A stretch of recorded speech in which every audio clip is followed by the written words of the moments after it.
Programming में static keyword का use होता है किसी भी ऐसी चीज़ को डिफाइन करने के लिए जो ऑब्जेक्ट को बिलोंग ना करके क्लास को बिलोंग करती है।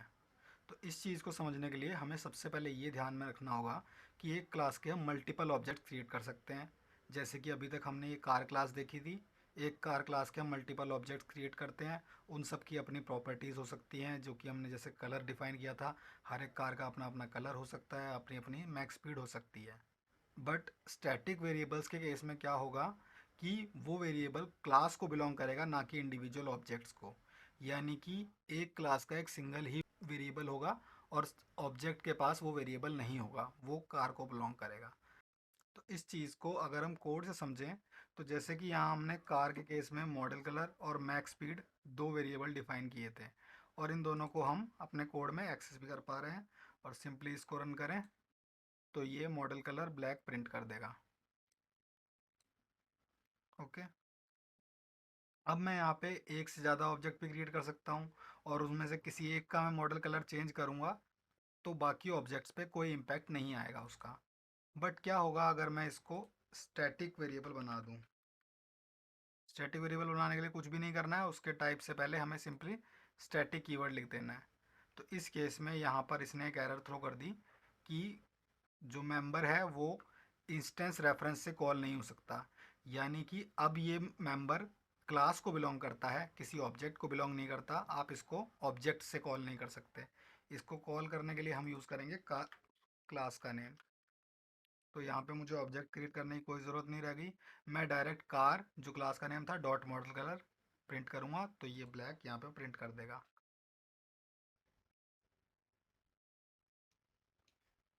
तो ये होते हैं स्टैटिक वेरिएबल्स। इसके अलावा स्टैटिक मेथड्स भी होते हैं। स्टैटिक मेथड्स भी ऑलमोस्ट सिमिलर वर्क करते हैं। जैसे कि हमारा यहाँ पे ये सिंपल एक मेथड था जिसको हम ऑब्जेक्ट से कॉल कर सकते थे। इसके सामने भी हम स्टैटिक कीवर्ड लगा देंगे तो ये एक स्टैटिक मेथड बन जाएगा। अब यहाँ पे जो एरर आई है, यहाँ पे ये एरर इसलिए आई है क्योंकि मैक्स स्पीड हमारा जो वेरिएबल है वो स्टैटिक नहीं है, और हम एक स्टैटिक मेथड के अंदर से नॉन स्टैटिक वेरिएबल को एक्सेस करने की कोशिश कर रहे हैं। तो यहाँ पे ये चीज़ समझने वाली है कि मैक्स स्पीड हर एक ऑब्जेक्ट की अपनी अपनी होगी। अब किसी ऑब्जेक्ट की हम मैक्स स्पीड 100 रख सकते हैं, किसी की 200 रख सकते हैं, हम चेंज कर सकते हैं। पर स्टैटिक को कैसे पता चलेगा कि कौन से ऑब्जेक्ट की मैक्स स्पीड यूज़ करनी है? इसीलिए ये चीज़ अलाउ नहीं होती है कि हम स्टैटिक मेथड में से नॉन स्टैटिक वेरिएबल को एक्सेस करें। तो यहाँ पे अगर मैं इसको एक्सेस करना चाहता हूँ तो मुझे इसको भी स्टैटिक बनाना होगा, और इस पॉइंट पे मैं इसको एक्सेस कर सकता हूँ डायरेक्ट क्लास के नेम से।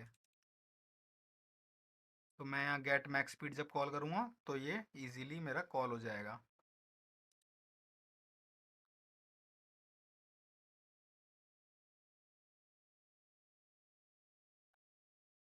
तो इसके बाद क्वेश्चन आता है कि मैं एक्चुअली अगर किसी स्टैटिक वेरिएबल को नॉन स्टैटिक मेथड से कॉल करना चाहूँ तो क्या मैं वो कर सकता हूँ? तो आंसर है यस, हम इजीली इसको कर सकते हैं। यहाँ पे कोई एरर नहीं आ रही है। बट क्योंकि मैं यहाँ पे कार के नेम से कॉल करने की कोशिश कर रहा हूँ और ये मेथड अब ऑब्जेक्ट को बिलोंग करता है, तो यहाँ पे एरर आ रही है। तो इसके लिए मैं वापस एक ऑब्जेक्ट क्रिएट करूँगा,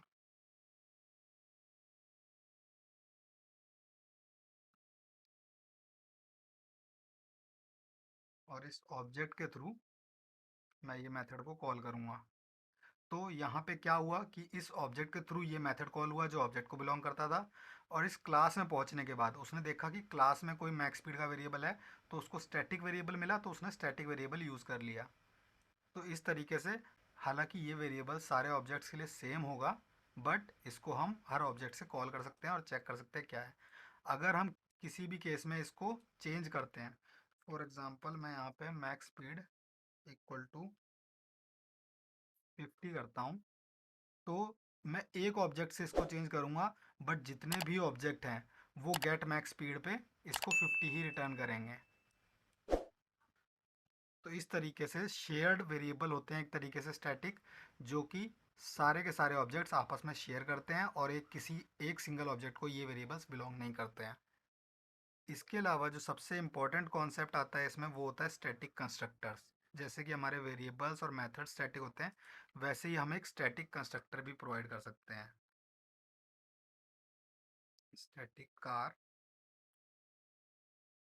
इस तरीके से। स्टैटिक कंस्ट्रक्टर का यूज़ नॉर्मल कंस्ट्रक्टर की तरह ही होता है। जैसे कि हम एक नॉन स्टैटिक कंस्ट्रक्टर में अपने वेरिएबल्स को इनिशियलाइज करते हैं, वैसे ही स्टैटिक कंस्ट्रक्टर में हम स्टैटिक वेरिएबल्स को इनिशियलाइज कर सकते हैं। तो यहाँ पे ये model colour equal to black, ये मैं यहाँ डाल सकता हूँ। मैक्स स्पीड इक्वल टू 100, ये मैं यहाँ डाल सकता हूँ।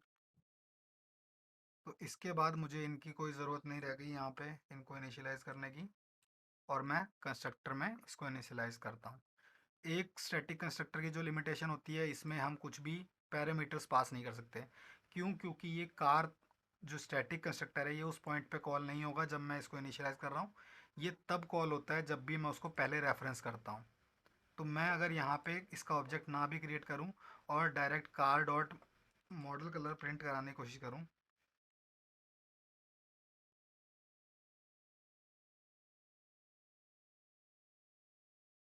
तो यहाँ पे जब ये रन होगा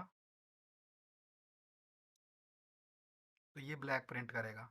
जबकि मैंने इसकी इनिशियल कोई वैल्यू नहीं दी थी और मैंने इसका ऑब्जेक्ट नहीं क्रिएट किया है, मैं डायरेक्ट उसको प्रिंट करने की कोशिश कर रहा हूँ।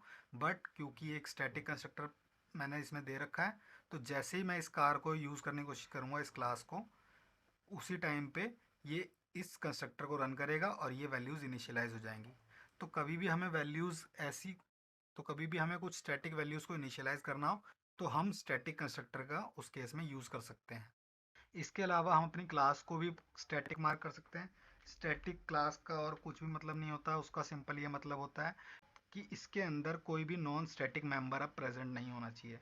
स्टैटिक क्लास का मतलब होता है एक ऐसी क्लास जो कभी भी इंस्टेंशिएट नहीं होगी, मतलब इसका ऑब्जेक्ट हम नहीं क्रिएट कर सकते। ये इसके अंदर सारे कंस्ट्रक्टर, वेरिएबल्स, मेथड्स, सारे के सारे क्लास मेंबर स्टैटिक ही होंगे। तो हमारी क्लास में जैसे एक मेंबर था गेट मैक्स स्पीड जो स्टैटिक नहीं था, तो ये एरर शो कर रहा है कि हमें इसको स्टैटिक बनाना पड़ेगा, ये स्टैटिक क्लास के अंदर है। इसके बाद मेरी कोई एरर नहीं शो कर रही, ये मेरी एक स्टैटिक क्लास बन गई। इस क्लास को मैं कभी भी इंस्टेंशिएट नहीं कर सकता हूँ क्योंकि ये एक स्टैटिक क्लास है। तो ये था स्टैटिक कीवर्ड और उसके यूजेज। स्टैटिक कीवर्ड के कुछ लिमिटेशंस होते हैं, जैसे कि सबसे पहला, कोई भी स्टैटिक मेंबर हम डायरेक्टली किसी इंस्टेंस के थ्रू रेफरेंस नहीं कर सकते हैं। जो दूसरी लिमिटेशन होती है स्टैटिक कीवर्ड की, कि जो कि दिस कीवर्ड होता है, दिस कीवर्ड का स्टैटिक में कोई भी यूजेज नहीं होता है। हम कभी भी दिस कीवर्ड के साथ में स्टैटिक को यूज़ नहीं कर सकते क्योंकि दिस कीवर्ड ऑब्जेक्ट को रेफरेंस करता है।